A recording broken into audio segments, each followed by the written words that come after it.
All right, good afternoon, everyone. Thank you all for being here this evening. Today in City Council, my administration, along with the Department of Housing and our partners on the City Council, introduced the Green Social Housing Ordinance. Green Social Housing is a housing production tool that will enable us to construct financially and environmentally sustainable mixed income housing, answering the need for affordable housing and environmental justice in Chicago. Both our challenges, climate change and housing shortage, requires a people-centered approach in our solutions, and it ultimately works to address them both head-on.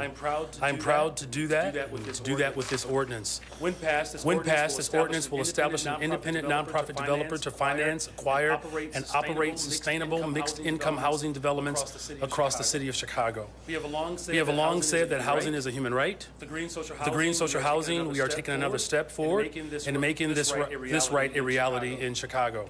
This nonprofit developer, the Residential Investment Corporation, will transform how the city builds housing, and add a critical new tool to our toolkit that works with or without federal subsidies. This is especially timely as the Trump administration slashes HUD and threatens life-saving federal programs that Chicagoans rely on every single day. Chicago is not going to sit idly by. We are taking the lead here at home to build affordable mixed-income housing, eradicate the housing supply crisis, and achieve environmental justice for all of our families.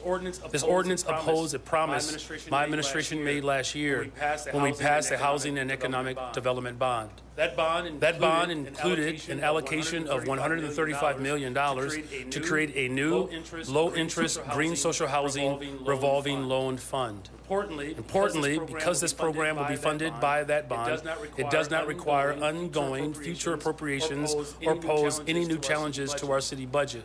The Green Social Housing financing model will reduce high construction costs through effective partnerships with private sector builders and by reducing requirements to comply with complex, costly federal rules. At the same time, it will take the critical step of increasing the number of housing units in the city that prioritizes tenants' well-being over profit. This is a sustainable, smart way to invest in affordable housing, and I'm proud that Chicago will lead the way. I look forward to working with my colleagues on the City Council to get this done. We are committed to developing our communities. That commitment is what led us to put forward our Go Bond plan, this capital bond plan. This is an investment in the infrastructure that our residents rely upon, from street lighting to filling potholes and repairing bridges. Ignoring these needs will only cost us more in the long run. This is an investment in our residents' safety and quality of life. We are committed to continuing conversations with our budget team, our CFO, and council members to find sustainable solutions for investing in our people and resolving our financial challenges.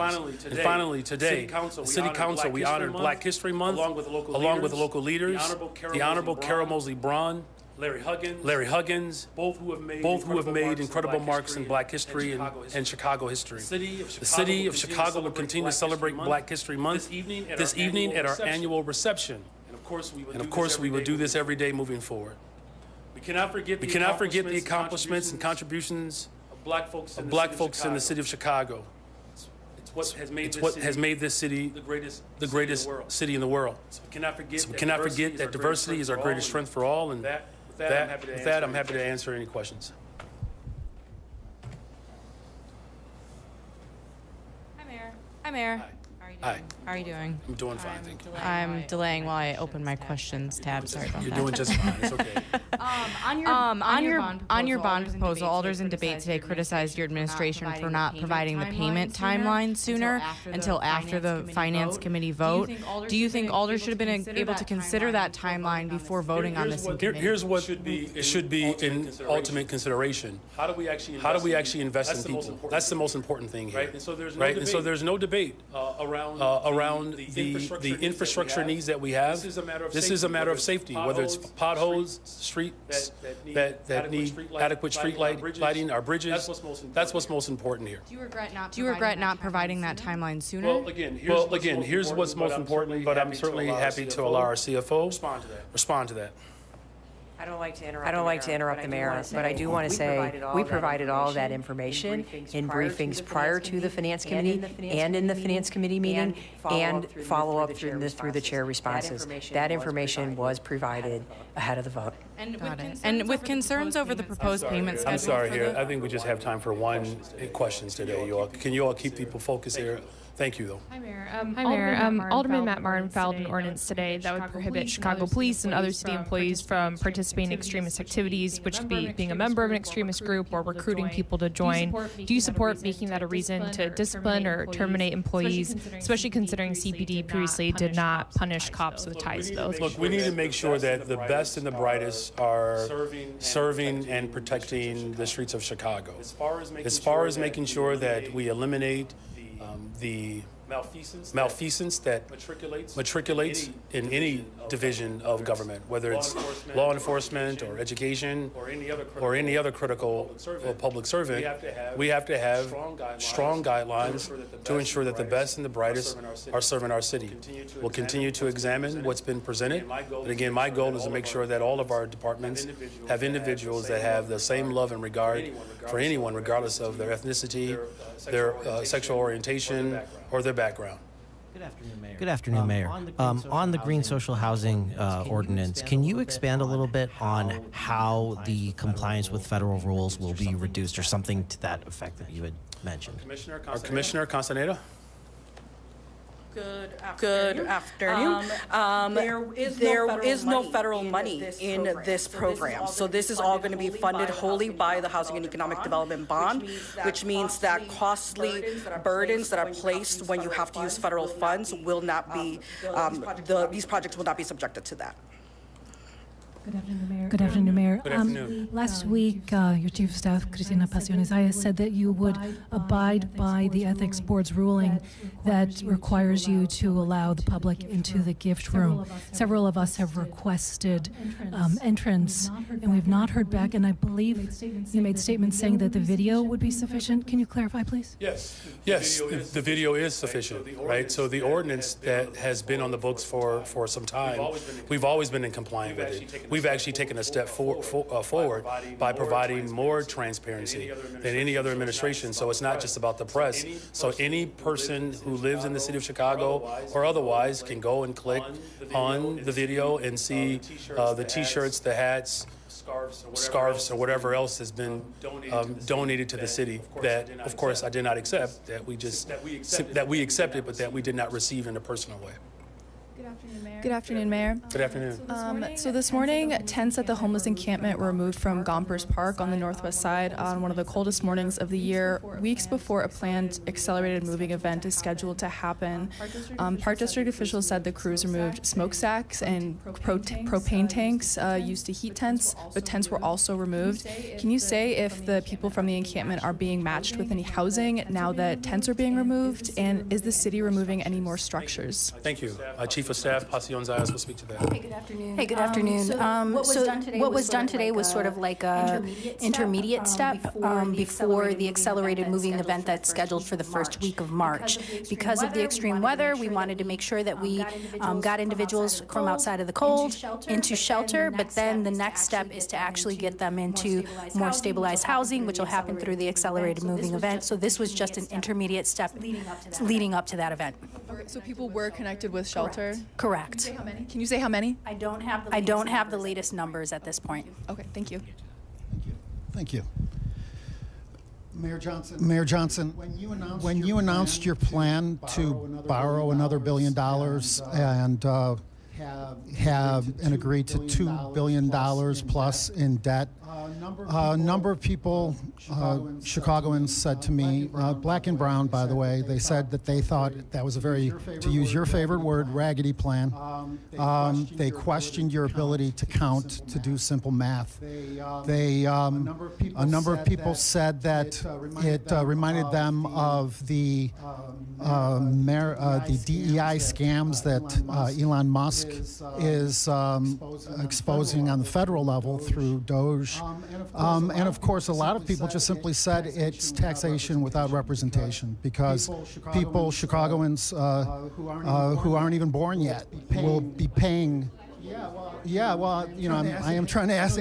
I know he doesn't want to answer my question, but they said that it's taxation without representation because a number of people who aren't even born yet will still be stuck with this debt. You know, long after obviously you've been voted out of office. What do you say to these people? So this is about investing in people, and that's what this is ultimately what this investment entails. That we're investing in our infrastructure, we're investing in our public safety, whether it's potholes, whether it's infrastructure. This is what the people of Chicago elected me to do, which is to invest in people. Good. Good afternoon, Mr. Mayor.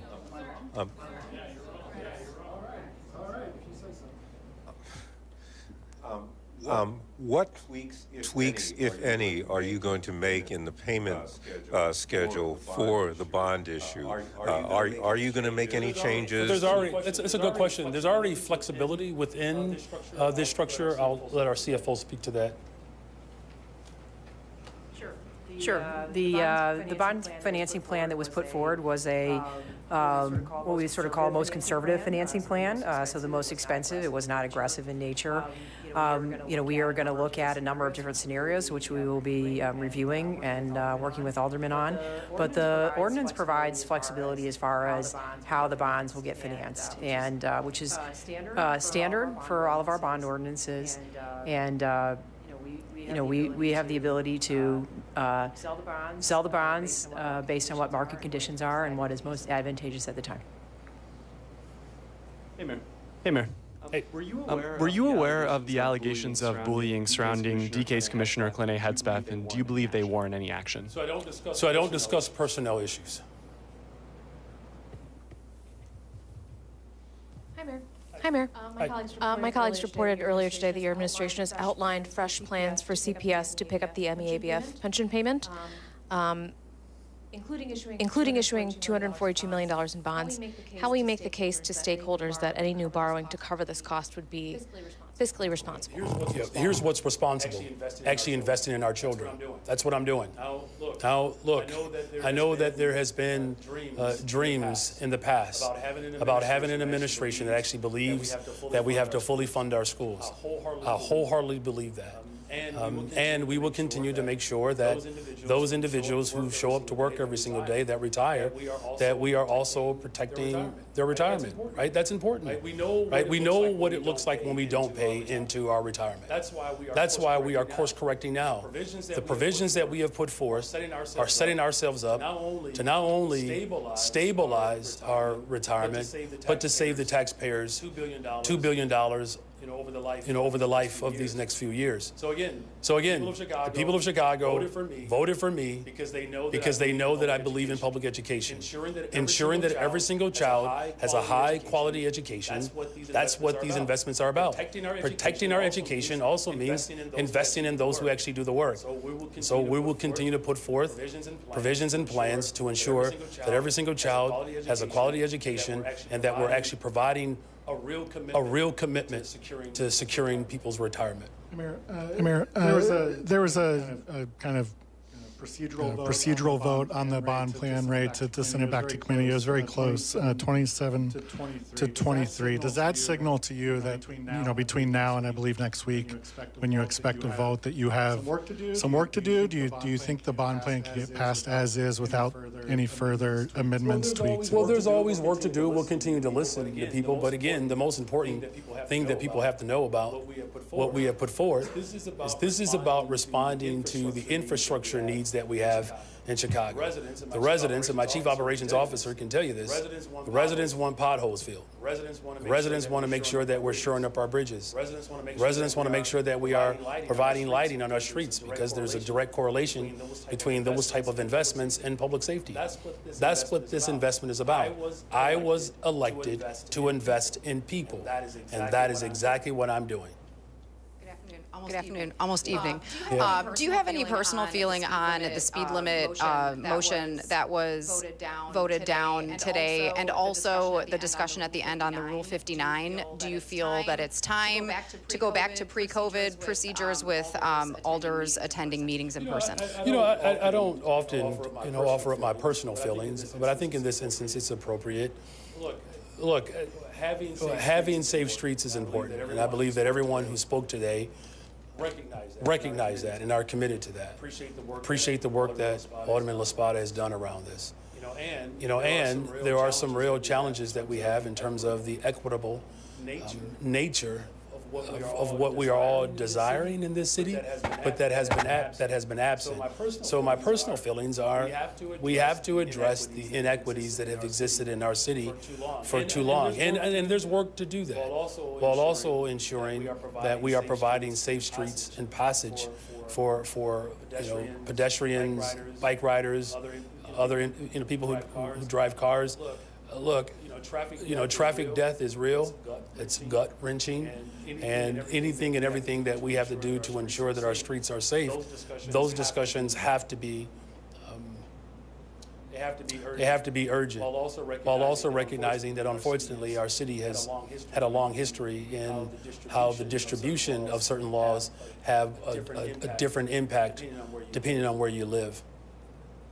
Hi, Mayor. Hi, Mayor. I'm all the way back here today. I wanted to ask you about the $27 million that's going to the family of Angela Parks. She was killed by a driver fleeing police.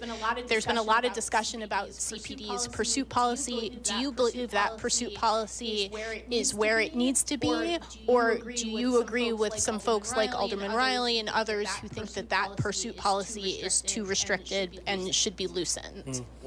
Well, look, I think all of us are still grieving and are deeply horrified by what happened to this person.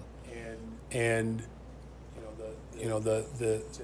to have your life altered dramatically and then ultimately lost is a painful reminder of why we have to put forth policies that reduce those circumstances from occurring. As far as where else we can go, with this particular policy, what I've expressed to the superintendent and other advocates, constitutional policing is still front and center. We do have to examine a little bit deeper how past practices have harmed folks.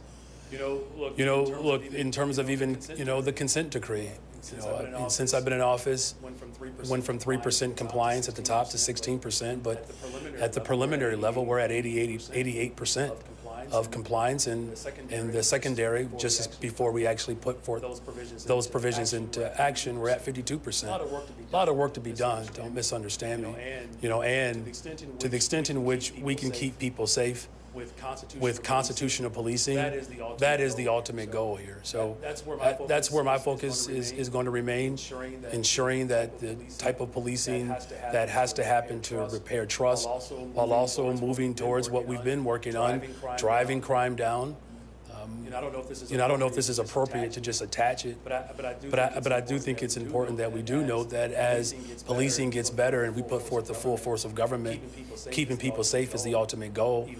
Eliminating those type of encounters so it doesn't harm people, but violent crime is down in Chicago. Since I've been in office, it continues to fall. So having a balance where there's real constitutional policing that provides, law enforcement with the strength that it needs to carry out its responsibility, while also ensuring that we are moving in a more progressive interaction.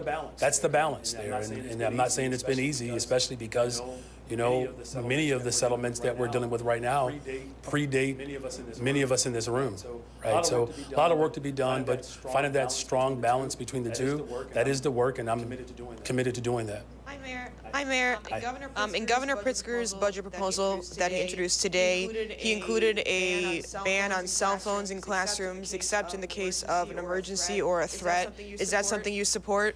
Well, look, it's a proposal. I have not had a chance to look at all of the provisions that have been put forth in the governor's budget. I will examine his proposal, but at this moment, I don't have a position on any of the things that he's put forth because it just came out today, but our team will look closely at all those provisions and proposals. But here's the part that's most important to me.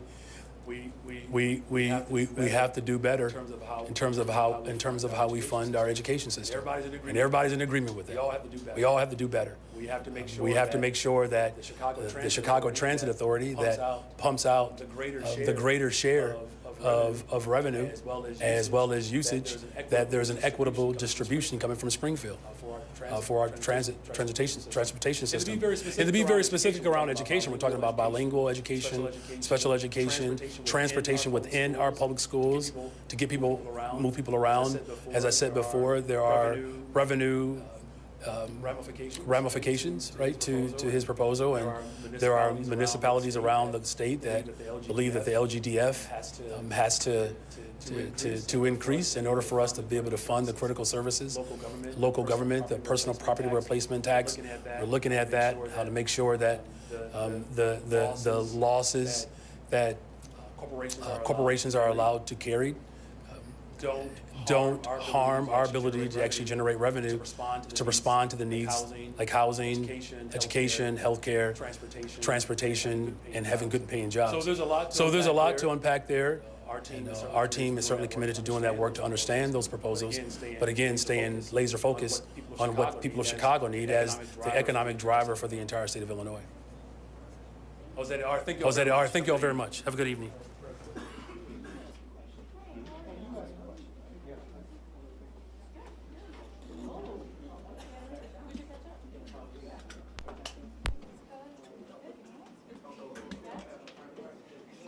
Welcome back.